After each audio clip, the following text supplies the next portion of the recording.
Hey kids, is everyone enjoying school so far? What do you like most about school? Do you like learning about science and history? You like learning how to read and write? Do you like math? Well, not gonna lie to you kids, Mr. Peterson here was never very good at math. And I was always sometimes kind of mad and jealous at the kids that were really good at it. But that's nothing compared to what this poor kid has to go through. Today's book is called Math Curse. Not only is this a story, there's a test in here, so keep track of your answers. And I would like to thank Mr. Meyer for borrowing me this book. On Monday, in math class, Mrs. Fibonacci says, you can think of almost everything as a math problem. On Tuesday, I started having problems. I wake up at 7:15. It takes me 10 minutes to get dressed, 15 minutes to eat my breakfast, and 1 minute to brush my teeth. Suddenly it's a problem. If my bus leaves at 8 o'clock, will I make it on time? How many minutes in 1 hour? How many teeth in one mouth? I look in my closet and my problems get worse. I have 1 white shirt, 3 blue shirts, 3 striped shirts, and that 1 ugly plaid shirt my Uncle Zeno sent me. How many shirts is that altogether? How many shirts would I have if I threw away that awful plaid shirt? When will Uncle Zeno quit sending me such ugly shirts? I'm getting a little worried. Everything seems to be a problem. I take out the milk for my cereal and I wonder, how many quarts in a gallon? How many pints in a quart? How many inches in a foot? How many feet in a yard? How many yards in a neighborhood? How many inches in a pint? How many feet are in my shoes?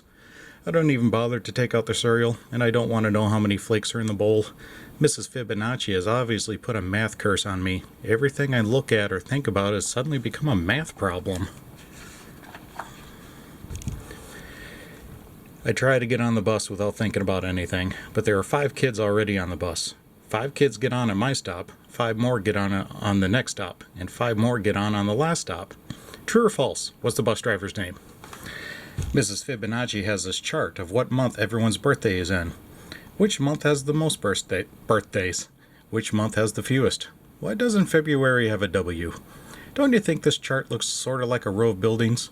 You ever look at clouds and think they look like something else? What does this ink blot look like to you? The whole morning is one problem after another. There are 24 kids in my class. I just know someone is going to bring in cupcakes to share. We sit in 4 rows with 6 desks in each row. What if Mrs. Fibonacci rearranges the desks to make 6 rows? 8 rows? 3 rows? 2 rows? I count the 24 kids in our class again, this time by 2s. Jake scratches his paper with 1 finger.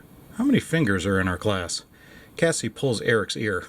How many ears are in our class? This new girl Kelly sticks her tongue out at me. How many tongues are in our class? I'm about to really lose it when the lunch bell rings. Unfortunately for me, lunch is pizza and apple pie. Each pizza is cut into 8 equal slices. Each pie is cut into 6 equal slices. And you know what that means? Fractions. If I want 2 slices of pizza, should I ask for 1/8, 2/8, or 2 slices of pizza? What is another way to say half an apple pie? 2/6, 3/6, le mot d'état et pour moi. What in the world did I just say? I'm going to have to Google that later on. Which tastes better, a half a pizza or a half an apple pie? But we haven't studied fractions yet, so I take 12 carrot sticks 3 at a time and I eat them 2 at a time.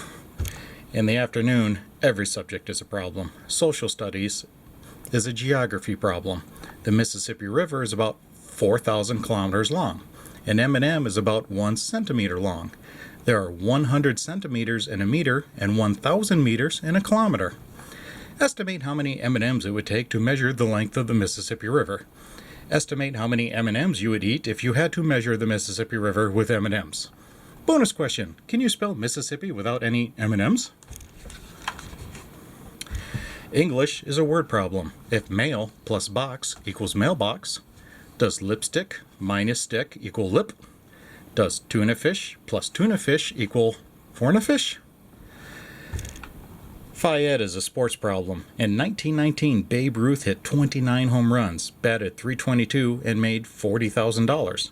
In 1991, the average major league player hits 15 home runs, bats .275, and makes $840,000.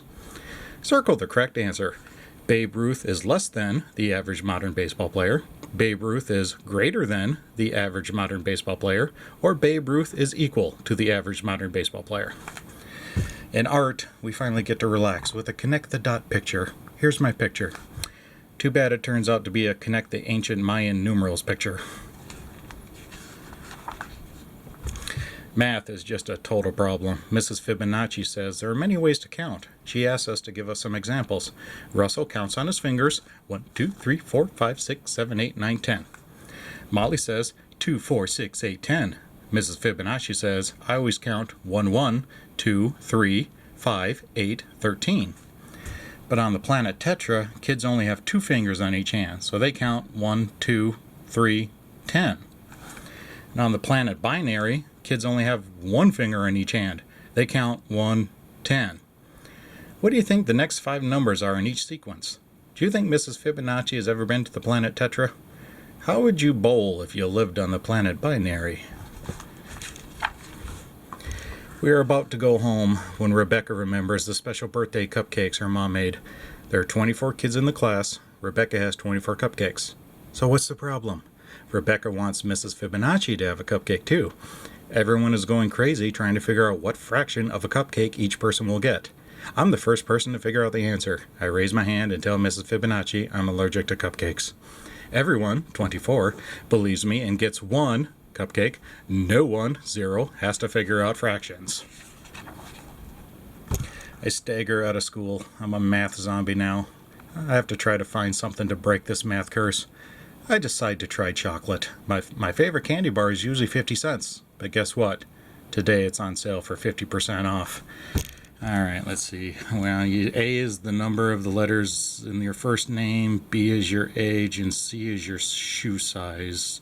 So you times, and you carry the 1, and we're always carrying stuff. Why can't you just get rid of it? And then can you I decide to buy licorice instead. I pull out all of my money. I have a $5 bill, a $1 bill, a quarter, and a penny. George Washington is on both the quarter and the $1 bill. Abraham Lincoln is on both the penny and the $5 bill. So which is true? 1 Washington equals 25 Lincolns. 5 Washingtons equal 1 Lincoln. 1 Washington equals 100 Lincolns. 1 Lincoln equals 20 Washingtons. And don't forget to show your work. And extra credit. How do you think Thomas Jefferson feels about all this? I am a raving math lunatic. What if this keeps up for the whole year? How many minutes of math madness would that be? What's your problem, says my sister. 365 days times 24 hours times 60 minutes, I snarl. Dinner brings no relief. While passing the mashed potatoes, Mom says, what your father says is false. Dad helps himself to some potatoes and says, what your mother says is true. I think about that for a minute. But what if Mom says is true, then what Dad says is false? But what if Dad says is false, then what Mom says isn't true? And what if Mom says isn't true, then what Dad said isn't false? But that can't be true, because that's what he says, what Mom says is true, and he says that what he says is false. Can that be true? I think about that. I think about it some more. Then I think I better go to bed. I undo 8 buttons plus 2 shoelaces. I subtract 2 shoes. I multiply times 2 socks and divide by 3 pillows to get 5 sheep. Remainder 1, which is all I count before I fall asleep. Then the problems really begin. I dream I'm trapped in a room with no doors and no windows. The room is covered with a lifetime of problems. I only have 1 piece of chalk. How do I get out? I'm about to give up and die when the answer to my problem comes to me. Fractions. I break the chalk in half. Then I put the 2 halves together. 1 half plus 1 half equals 1 whole. Then I put the hole in the wall and I jump out. I'm free! I wake up Wednesday morning at 7:15. It takes me 10 minutes to get dressed, 15 minutes to eat my breakfast, and 1 minute to brush my teeth. My bus leaves at 8 o'clock. What time will I be ready? 7:41. No problem. I've broken the math curse. I can solve any problem. And life is great until science class, when Mr. Newton says, you know, you can think of almost anything as a science experiment. I smell a sequel. Well, kids, that was Math Curse. And do you remember all those problems we had on here? Well, here are the answers, so check your scores. Yes, 60, 32, 8, 7, never, 4, 2, 12, 3, a lot, none, 2, true, April, June, just because, sometimes, once in a while, a face, 4, 3, 8, 12, 192, 48, 24, C, B, and C, A or D, 4 times 8, 10 to the 8th power, 364,290, I don't know, probably, yes, greater than, 12, 11, 12, 13, 14, 12, 16, 20, 20, you know what? I don't really like math anymore, so, well, math can be fun, just a little confusing, so good luck in school, kids. You know, get your homework done, stay safe, and when all that's done, clean your room or something.